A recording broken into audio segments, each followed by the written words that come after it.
Student, इस video में हम लोग डिस्कस करेंगे रिफ्रैक्टिव इंडेक्स के बारे में और रिफ्रैक्टिव इंडेक्स को आप कैसे निकाल सकते हो, इसके न्यूमेरिकल में क्या इंपॉर्टेंस है, ये सब हम लोग आज डिस्कस करेंगे। ठीक है।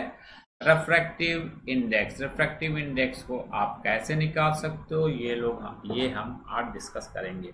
तो refractive index is a measure of how much light is bent और refracted when entering a material. मतलब कोई रे अगर फर्स्ट मीडियम से सेकंड मीडियम में इंटर करती है तो कितना बेंट हो जाएगी। तो रिफ्रैक्टिव इंडेक्स अगर ज्यादा होगा तो लाइट ज्यादा बेंट होगी, रिफ्रैक्टिव इंडेक्स कम होगा तो लाइट कम बेंट होगी।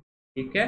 तो हम लोग रिफ्रैक्टिव इंडेक्स के बारे में स्टडी करेंगे और उसकी डिटेलिंग करेंगे। ठीक है। सपोज दैट कोई रे सपोज दैट फर्स्ट मीडियम से सेकंड मीडियम में इंटर करती है। ठीक है। तो जब सेकंड मीडियम में फर्स्ट मीडियम में इंटर करेगी तो ये फर्स्ट मीडियम सपोज दैट अगर एयर है और सेकंड मीडियम आपका सपोज दैट ग्लास है, तो ये इस टाइप से इंटर की। जो एयर की ऑप्टिकल डेंसिटी कम होती है इसलिए ये रेयर मीडियम होता है। ये क्या होगा? रेयर मीडियम होगा। और इसकी ऑप्टिकल ग्लास की ज़्यादा होती है इसलिए ये डेंसर मीडियम होगा। और अगर यहाँ से ये आई एंगल बना रहा है, नॉर्मल और इंसिडेंट रे के बीच ये आई एंगल बना रहा है और ये आर एंगल बना रहा है रिफ्लेक्टेड रे के बीच, तो इसके बेसिस पे आप रिफ्रैक्टिव इंडेक्स आप फाइंड कर सकते हो अगर आपका एंगल इवन है। तो रिफ्रैक्टिव इंडेक्स आप ANG भी लिख सकते हो। ANG is equal to sine i upon sine r. इस फॉर्मूले से आप refractive index of glass with respect to air, refractive index of glass with respect to air आप फाइंड कर सकते हो sine i and sine r की value रख के। ये तो फर्स्ट मेथड था रिफ्रैक्टिव इंडेक्स को फाइंड करने का। सेकंड मेथड ये है, सेकंड मेथड से भी आप रिफ्रैक्टिव इंडेक्स को फाइंड कर सकते हो। अगर सपोज दैट कोई रे, ठीक है, एयर से ग्लास में यानी कि रेयर से डेंसर मीडियम में जा रही है।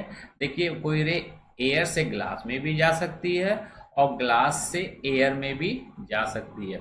तो अगर एयर में इसकी स्पीड c है और ग्लास में इसकी स्पीड v है तो इसके बेसिस पे भी आप रिफ्रैक्टिव इंडेक्स निकाल सकते हो। क्योंकि देखिए स्पीड ऑफ लाइट डिपेंड करेगा ऑप्टिकल डेंसिटी के ऊपर। अगर ऑप्टिकल डेंसिटी कम होगी तो स्पीड ऑफ लाइट ज़्यादा होगी। क्योंकि एयर की ऑप्टिकल डेंसिटी सबसे कम होती है इसलिए इसकी स्पीड ऑफ लाइट ज़्यादा होती है इसमें, और ग्लास की ऑप्टिकल डेंसिटी ज़्यादा होती है कंपेयर टू द एयर, इसलिए इसकी स्पीड कम होगी। यानी कि c is greater than p होगा। तो इसके बेसिस पे हम रिफ्रैक्टिव इंडेक्स निकाल सकते हैं।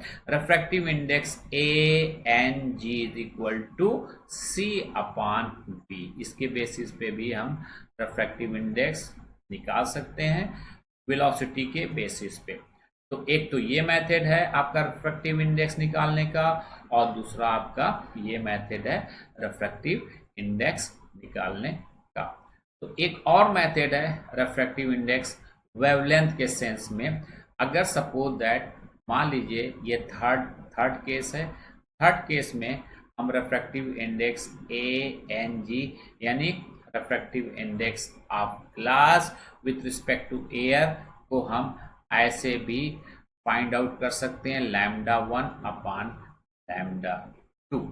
मीन्स अगर कोई रे एयर से, ठीक है, एयर से ग्लास मीडियम में जा रही है और एयर में उसका वेवलेंथ λ1 है और फिर ग्लास में उसका वेवलेंथ चेंज होके λ2 हो रहा है, तो आप उसके बेसिस पे भी रिफ्रैक्टिव इंडेक्स फाइंड कर सकते हो। लैम्डा 1 अपॉन लैम्डा 2 के फार्मूले से आप रिफ्रैक्टिव इंडेक्स फाइंड कर सकते हो। Refractive index of glass with respect to air क्या होगा, लैम्डा 1 अपॉन लैम्डा 2। तो आप 3 मेथड से आप रिफ्रैक्टिव इंडेक्स को फाइंड कर सकते हो। ये इसका स्क्रीनशॉट ले लीजिए, ठीक है। नेक्स्ट थोड़ा सा और डिटेलिंग हम लोग करेंगे, ठीक है। इसमें और डिटेलिंग हम लोग जाएंगे।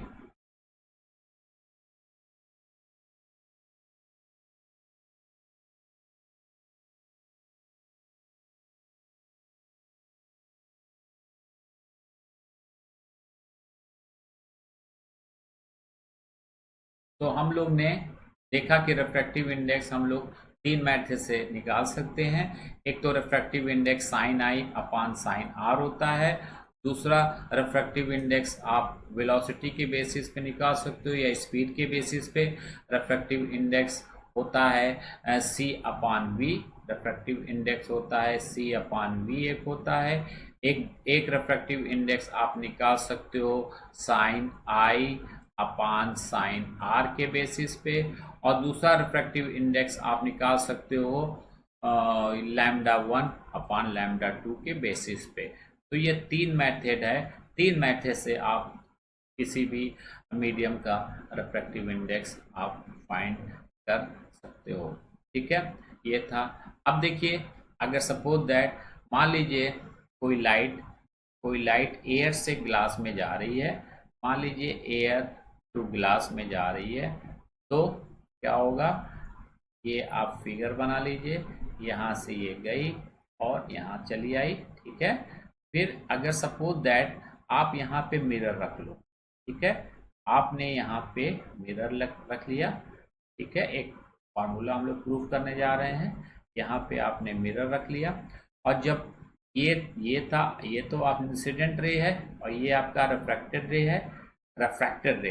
तो क्या होगा, इस मिरर से रे रिफ्लेक्ट करेगी, और जो रिफ्लेक्टेड रे होगा वो इसी पाथ को क्या करेगी, फॉलो करेगी।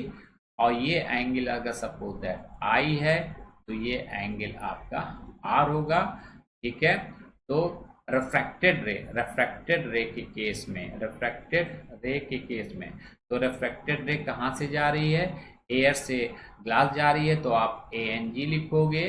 तो A N G is equal to क्या होगा, sine I upon sine R according to Snell's law, ठीक है।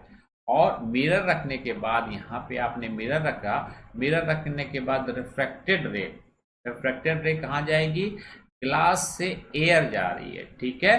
तो ग्लास से एयर जा रही है, तो पहले ग्लास लिखेंगे, फिर एन ए लिखेंगे, ठीक है। तो ये इज इक्वल टू क्या हो जाएगा, ये is equal to sine R upon sine I हो जाएगा, ठीक है। देखिए इस केस में रिफ्रैक्टेड रे यहाँ से निकलेगी, ये जा रही है, तो पहले ग्लास में इंटर होगी और फिर एयर में इंटर होगी, तो जी एन ए इक्वल टू ये हो जाएगा। इस फ्रॉम इक्वेशन 1 एंड 2 से आपको एक बेस्ट रिजल्ट मिलेगा। फ्रॉम इक्वेशन 1 एंड 2 से एक बेस्ट रिजल्ट मिलेगा। क्या मिलेगा आपको, ये मिलेगा A N G is equal to 1 upon G N A. तो ये होता है प्रिंसिपल ऑफ रिवर्सिबिलिटी। इसको कहते हैं प्रिंसिपल ऑफ रिवर्सिबिलिटी। तो ये प्रिंसिपल ऑफ रिवर्सिबिलिटी से आपका ये फॉर्मूला प्रूफ हो गया, यानी कि इस फॉर्मूले में आपका A N G is equal to G N A होता है। ओके, तो इस वीडियो में इतना ही। नेक्स्ट वीडियो में हम लोग एप्लीकेशन के बारे में स्टडी करेंगे कि नेक्स्ट वीडियो में हम लोग critical angle and total internal reflection के बारे में स्टडी करेंगे। Okay, thank you, best of luck.